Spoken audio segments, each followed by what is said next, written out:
तोंडी लावण्यासाठी मी मिरच्या हे बनवणार आहेत, भरून मिरच्या. याच्यातल्या सगळ्या बिया काढून घेतल्या, धुवून घेतल्यात. याच्यातल्या सगळ्या बिया काढून घेतल्यात आणि हे वाटण घेतले. हे 2 चमचे धणे, 1 चमचा जिरं, 8-9 लसणाच्या पाकळ्या, 4 मिरच्या हे मिक्सरमध्ये वाटून घेते. चवीपुरतं मीठ घालते आणि वाटून घेते. मी ओबडधोबड वाटून घेतले. त्याच्यामध्ये एक वाटी बेसन पीठ घालते. ते मिक्स करून घेते. आता हे सर्व मिक्स केले ते भरून घेते याच्यामध्ये, मिरचीमध्ये असं भरून घ्यायचं. अशा मी सगळ्या मिरच्या भरून घेते. मी तेल लावले आणि त्याच्यात ह्या मिरच्या ठेवते.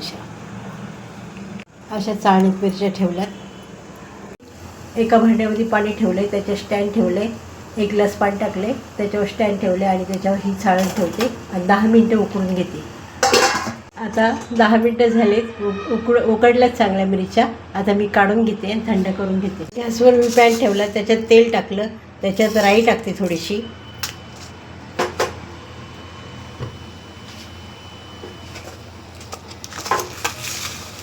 एक चमचा तीळ घालते,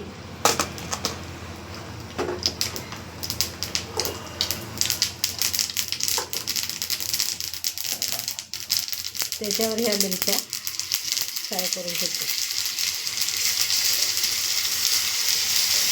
अशा प्रकारे मी बेसनातल्या मिरच्या बनवून घेतल्यात. ह्या मिरच्या वरण भातासोबत छान लागतात. रेसिपी जर आवडली असेल तर लाईक करा, शेअर करा, सबस्क्राईब करा. धन्यवाद.